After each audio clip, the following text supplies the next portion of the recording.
यहाँ पे आप जैसे ही आते हो तो आपने कोई एक रोल आपने चूज़ कर लिया जैसे एडमिनिस्ट्रेटर।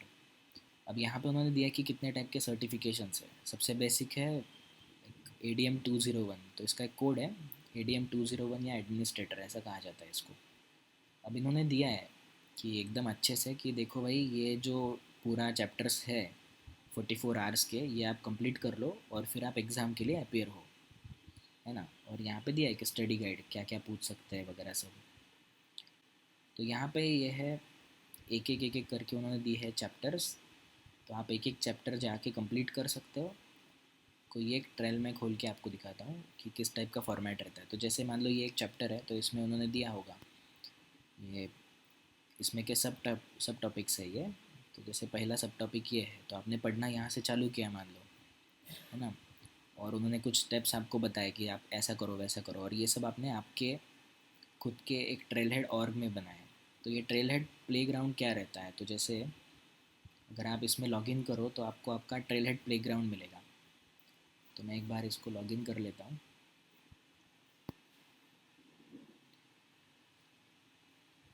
प्लेग्राउंड मतलब क्या कि उन्होंने क्लाउड का एक इंस्टेंस दिया है।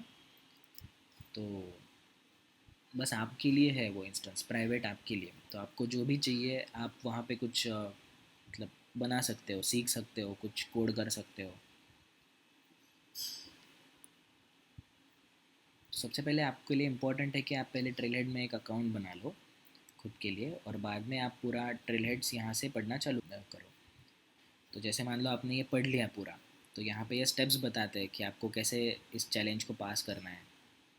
तो जैसे अभी मेरा ये ऑलरेडी हो चुका है, पर अगर मैंने बोला रीटेक दिस चैलेंज, तो ये मुझे बताएगा कि जैसे ये चीज़ें आपको बनानी है और इस प्लेग्राउंड में आपको लॉन्च करना है। तो ये एक आपका क्लाउड का इंस्टेंस है, और आप यहाँ से अगर आप लॉन्च पे क्लिक करो तो आपके लिए एक ऐसा फ्रेश ऑर्ग बन के आ जाएगा, और जिसके अंदर आपको जो चाहिए आप कर सकते हो।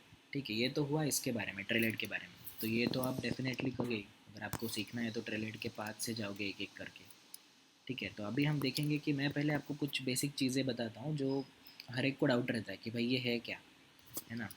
तो सबसे पहले इम्पॉर्टेंट है कि दो चीज़ें समझ लेना। एक तो इनका ये व्यू है मेन व्यू, ठीक है, इसको अपन फ़िलहाल के लिए मेन व्यू बोलेंगे। और एक है सेटअप व्यू, जो हम यहाँ से गियर आइकॉन से सेटअप में जा सकते हैं। ठीक है, तो सेटअप सबसे पहले अपन देखते हैं कि सेटअप क्या है। तो बेसिकली सेटअप एक ऐसी चीज़ है कि जैसे आपको कोई भी चीज़ डिफ़ाइन करनी है बैकएंड में। तो जैसे आप कोई भी एक वेबसाइट ले लो, उस वेबसाइट का कैसा रहता है, आपका कुछ भी डेटाबेस वगैरह रहता है या कुछ भी कॉन्फ़िगरेशन, ये सब कैसे कहीं पे तो सर्वर में स्टोर रहता है, कहीं पे तो डेटाबेस में आपका स्टोर रहता है आपकी सारी इन्फॉर्मेशन।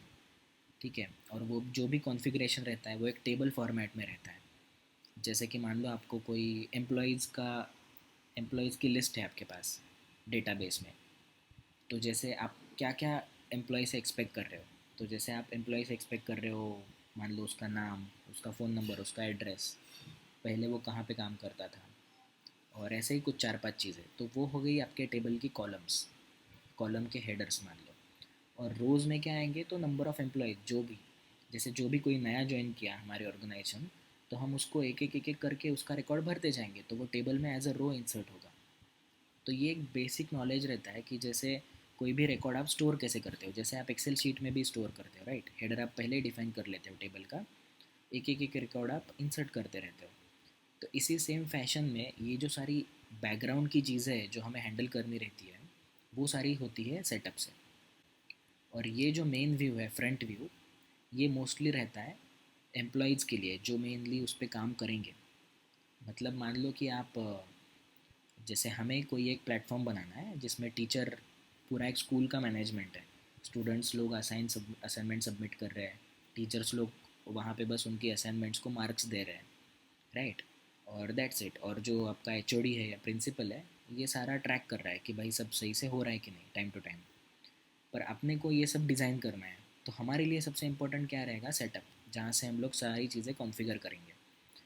और कोई भी बंदा जो भी लॉगिन करेगा सेल्स फोर्स में, तो मतलब उनकी सिस्टम में, रिस्पेक्टिव सिस्टम, जैसे कि मान लो ABC स्कूल का नाम है, तो ABC स्कूल में जो भी लॉगिन करेगा CRM के थ्रू, तो उनको ये सारा व्यू दिखेगा तो जैसे हमारे केस में हमको क्या दिखना है, तो हमको खाली बस 3-4 चीज़ें चाहिए। ये सारे टैब्स उन्होंने दे के रखे हैं, कुछ-कुछ मैंने बनाया है। तो अभी स्कूल के केस में हम खाली यहाँ पे 2-3 टैब डालेंगे। जैसे पहले टैब रहेगा, मान लो अ, अगर टीचर इसको खोलता है तो उसको दिखेगा नंबर ऑफ़ मतलब स्टूडेंट्स, तो उसको सारे स्टूडेंट्स दिखेंगे, 1 2 3 4, है ना। फिर उसको दिखेगा असाइनमेंट्स, कि जैसे क्या क्या असाइनमेंट्स उसने अब तक अपलोड किए हैं, है ना, उसके मार्क्स क्या क्या है, ऐसी सारी चीज़ें आपको दिखेगी।